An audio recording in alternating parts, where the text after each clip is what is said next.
Hello friends, welcome to Insight Text. This is a platform to learn about power transmission elements and its control system. Continuing in the series of substation control panel equipment, today we are going to learn on how to see a fault data reading in the relay. So the relay that we are going to use is Ashida make.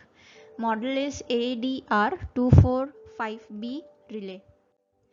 Ashida make relay is overcurrent and earth fault relay.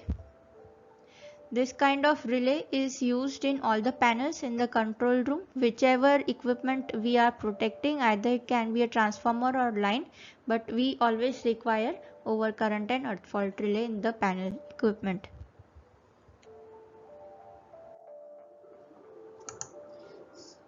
So friends, this is how actual Ashida ADR245B looks like.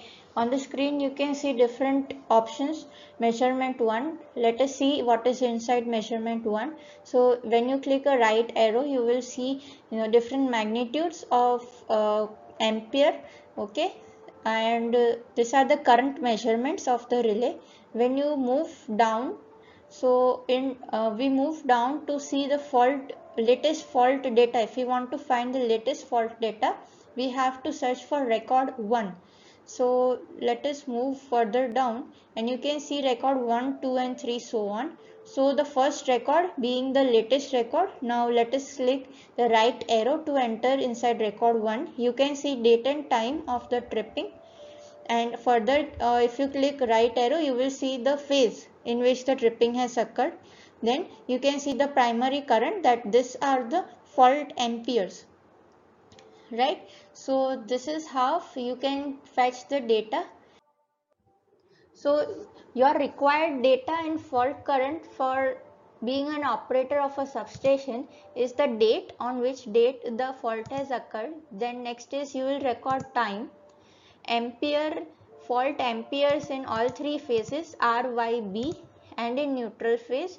You can see that in this the fault ampere are in fault current is in ampere. Okay, so if you want to convert the fault current to kiloamperes, then the fault current for R phase, Y phase, B phase, you have to divide it by 1000, that is for 1 kiloampere, right? So these are now fault currents converted in kiloamperes. So friends, this is how you can see fault record in the Ashida make relay.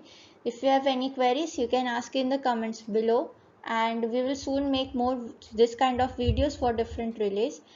Keep watching our videos. Thank you.